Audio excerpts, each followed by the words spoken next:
Uma casa, o seu corpo, o céu que você vê todos os dias, um prédio, uma árvore, as estrelas e planetas, a roupa que você veste, a comida que você come e toda a matéria conhecida até hoje no universo observável. Tudo é constituído por átomos. O átomo é a menor partícula capaz de identificar um elemento químico e participar de uma reação química. O estudo do átomo se iniciou na Grécia Antiga com o filósofo Demócrito. Para ele, o átomo era o menor componente de toda a matéria existente, sendo então impossível dividi-lo em partes menores, assim acreditava. Ao desenrolar da história, diversos cientistas e estudiosos tentaram definir o átomo quanto à sua forma, dando origem a diversas teorias sobre a sua constituição física. Surgiram então os modelos atômicos.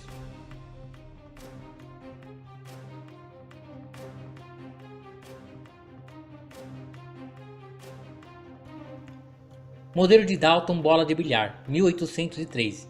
Em 1803, para John Dalton, a teoria de Leucipo e Demócrito era bastante coerente. Segundo esse modelo, os átomos eram as menores partículas possíveis, assumiam formas esféricas e possuíam massa semelhante caso fosse correspondente ao mesmo elemento químico.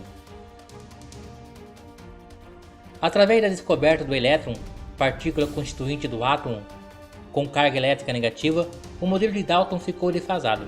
Assim, com os estudos de Thomson, um novo modelo foi idealizado. Surgiu um átomo mais próximo do que se tem hoje em 1897. De acordo com este novo modelo, o átomo era uma esfera de carga elétrica positiva, incrustada com elétrons, com carga negativa, tornando-se assim eletricamente neutro. Ficou conhecido como pudim de passas.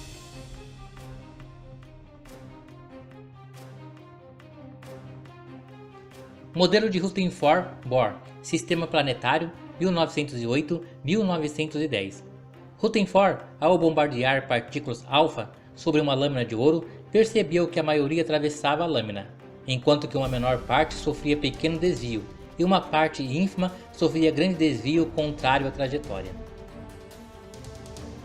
A partir desse experimento, foi possível perceber que os átomos não eram macios como se pensava, mas dotados de grande espaço vazio, assim como que era constituído por um núcleo carregado positivamente e uma nuvem eletrônica carregada negativamente.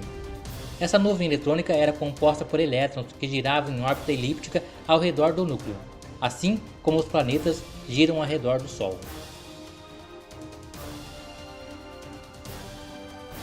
Também constatou-se que a maior parte da massa de um átomo se concentra no núcleo, que rebatia as partículas alfa no sentido contrário do bombardeio. Mas ainda havia um enigma. De acordo com a teoria das ondas eletromagnéticas, os elétrons, ao girarem em torno do núcleo, perderiam gradualmente energia, começariam a descrever um movimento helicoidal e simplesmente cairiam no núcleo.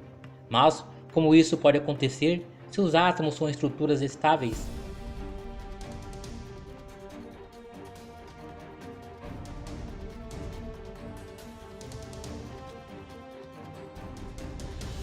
Dois anos após Rutherford ter exposto seu modelo atômico, Niels Bohr o aperfeiçoou.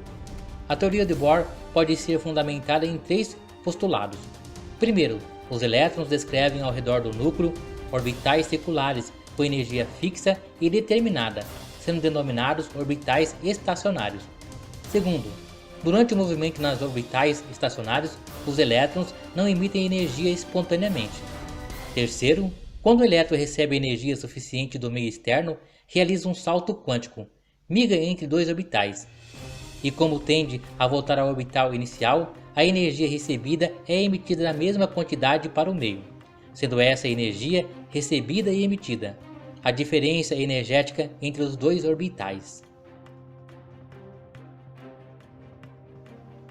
Os átomos são compostos de pelo menos um próton e um elétron, podendo apresentar nêutrons.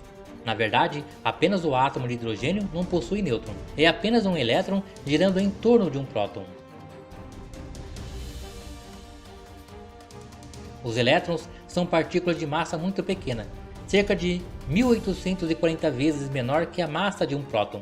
Dotados de carga elétrica negativa, movem-se muito rapidamente ao redor do núcleo atômico, gerando assim campos eletromagnéticos. Os elétrons estão dispostos em 8 camadas que constituem a eletrosfera. Para cada camada, determinado número de subníveis orbitais são preenchidos. A mais externa das camadas é a camada de valência, sendo também a mais energética.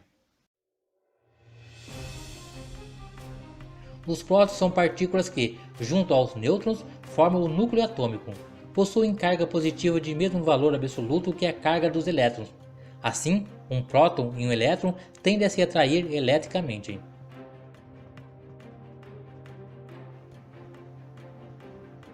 Os nêutrons, junto aos prótons, formam o núcleo atômico, e como possuem massa bastante parecida, perfazem 99% de toda a massa do átomo.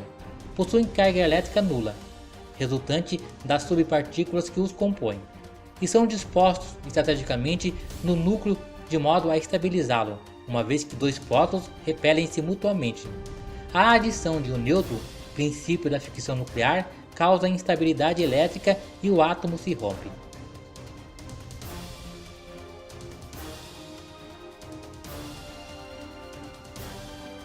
Na tabela periódica dos elementos estão constituídos todos os átomos descobertos até agora.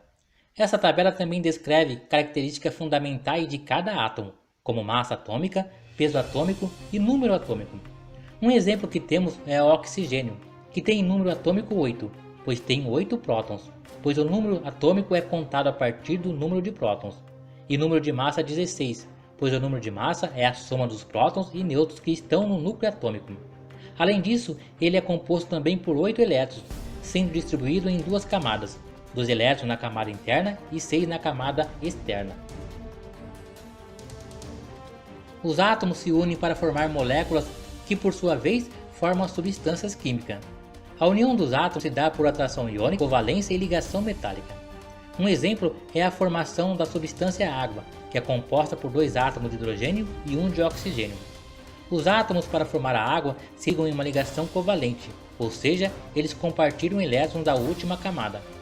Podemos dizer ainda que a molécula de água é polar, ou seja, carregada eletricamente, pois há diferença de carga elétrica entre os seus constituintes, como hidrogênio e oxigênio. Dizemos no início desse vídeo que o átomo é considerado a menor partícula que forma a matéria que conhecemos. Isso está correto. Porém, o próprio átomo é constituído de partículas menores, conhecidas de partículas subatômicas. São elas os quarks, partículas subatômicas que formam os prótons e nêutrons. Tanto o próton como o nêutron são formados por 3 dessas partículas. Temos também os gluons, partículas responsáveis por manter os quarks juntos, na formação dos prótons e dos nêutrons.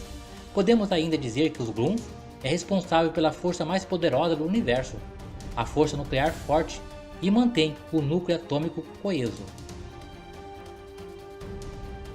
Temos ainda os bósons da força fraca e os fantásticos fótons, esse último conhecido como partícula que forma a luz, ou o eletromagnetismo.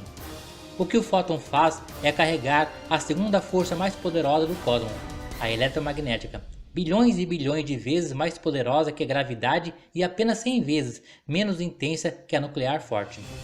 O que você entende como toque é nada mais que a repulsão eletromagnética entre o papel e a sua pele. Uma repulsão que acontece por causa dos fótons que sua mão e a revista trocam quando se aproximam. Pense nisso quando estiver fazendo sexo. Tudo que você vê e sente ali é uma grande troca de fótons. Bom, de quebra, a força eletromagnética também é a principal responsável por manter os elétrons em torno do núcleo. E é ela que comanda as equações químicas dos átomos e moléculas. Um forte abraço a todos. Deixem uma curtida nesse vídeo e compartilhem o mesmo para que essas informações possam alcançar um maior número de pessoas.